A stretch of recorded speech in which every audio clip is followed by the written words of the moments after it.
This video is made possible by our loyal Patreon supporters. Visit patreon.com/psychetruth. Hi, welcome. Today we're going to be doing a shorter massage for anxiety and just helping your client with that. I'm going to go ahead and dive right in.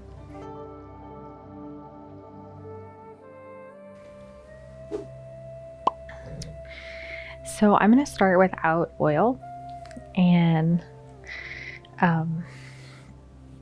I'm actually going to start with a little bit of hair pulling. So this is something I really like to do for a few different reasons. So before I go in, I like to just offer some sort of touch that is more calming, and especially if I'm working on someone new, I want them to, I move very slowly. And I also like to give my client kind of a blueprint of what I'm going to be doing, especially if they're feeling more anxious. I don't want them to feel surprised. So I'm starting very slowly and softly. So anxiety is a really interesting thing because the body affects the mind and the mind affects the body so much. So sometimes when you're feeling anxious, it can be more physiological. So like what I mean is, so I would actually approach this kind of massage really similar to the way I would approach massage for headaches. My focus would be on the same muscles. So the frontalis muscle and the occipitalis muscle.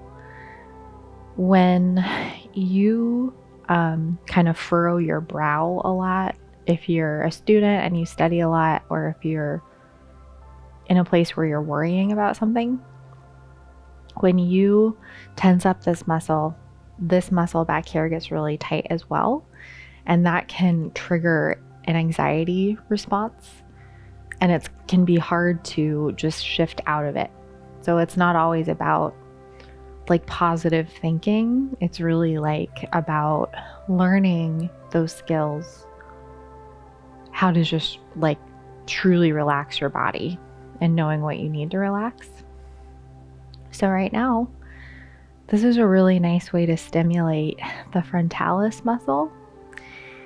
And this is the opposite of furrowing your brow. So I'm really encouraging this muscle to just soften. And you don't want to pull too hard. And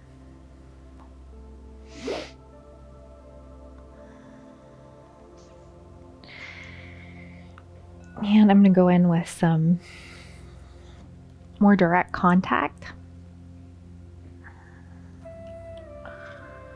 And just making sure that my wrists are supported so that if they're floating, it's just a lot harder. So making it as easy on myself as possible.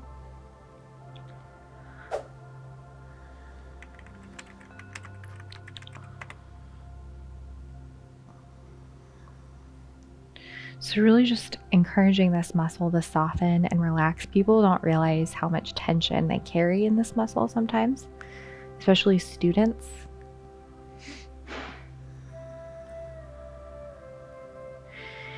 And I tell my clients one of the quickest ways that you can physically feel less anxious is to just relax your jaw. So what this does is it softens both the frontalis and the occipitalis.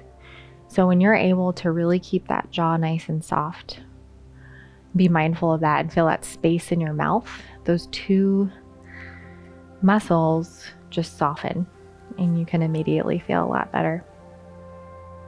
There's certainly other muscles involved that can be, that can affect an anxious, an anxiety response. The upper traps can be very protective muscles. And when they're in a habit of protecting the body, it can be hard to like physically relax.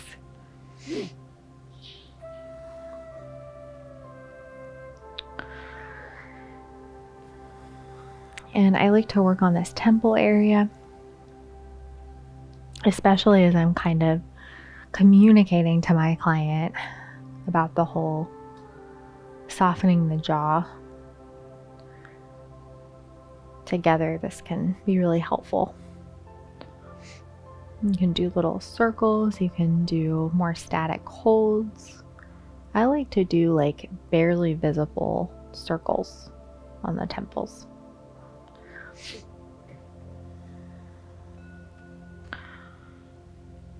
And if you're watching this and you're new to massage and you are just kind of learning the way of things, honestly, anything you do along this hairline is going to feel really nice. It's really hard to do it wrong. And I'm going to start just working my way around into the occipitalis. And nice, firm touch. I feel like people, sometimes when their anxiety is triggered, it's really easy to be hard on yourself. And, you know, life isn't always easy. And sometimes the body, in an effort to protect itself, can just get into bad habits without even realizing it. And feeling anxious, it's not always about, you know, what you're thinking about. It's more like what your body's doing.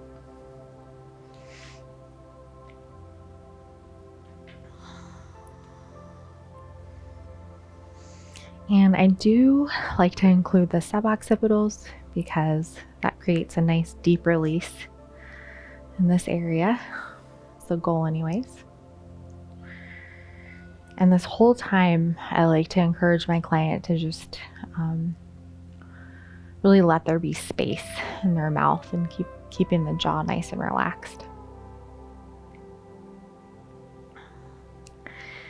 If I were doing a longer session, I would certainly want to work on the upper trap if my focus is on helping my client feel less anxious. But if I only have 10 minutes, this is usually my routine.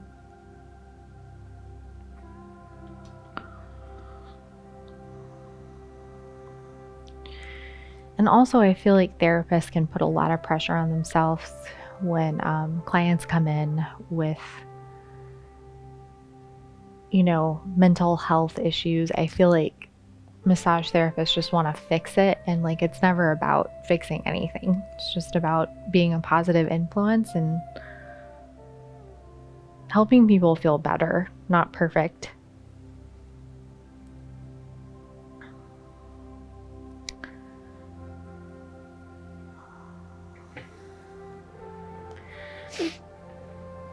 I'm also mindful in my transitions. If someone's in a more anxious place, I transition slowly, mindfully.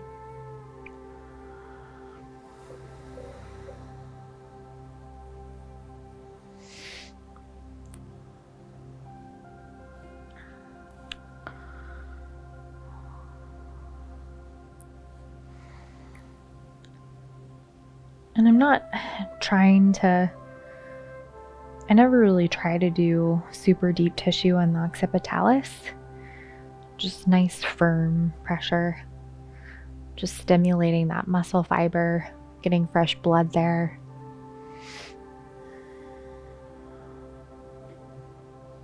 I might go a little bit deeper in like the suboccipitals, just depending on how things are feeling.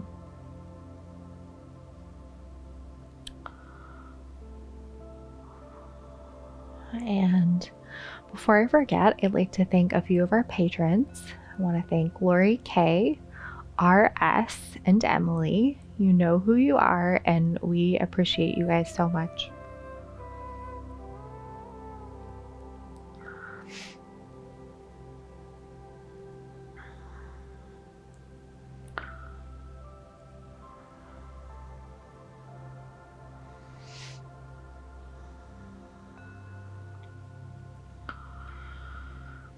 And whenever I include more detailed work, like I'm doing in these suboccipitals, I just don't really like ending a session that way. I like to end with just thinking a little more broadly and doing something that is a little less focused.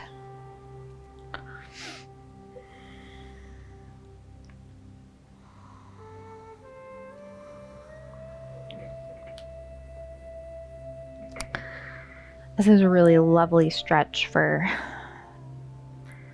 the neck. Just grabbing and pulling a little bit.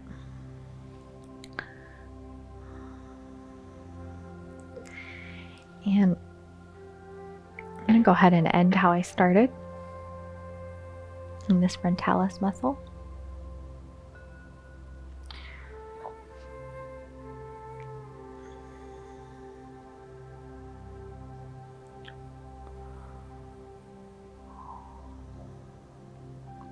Focusing a lot more on that stroke back, just encouraging that brow to unfurrow.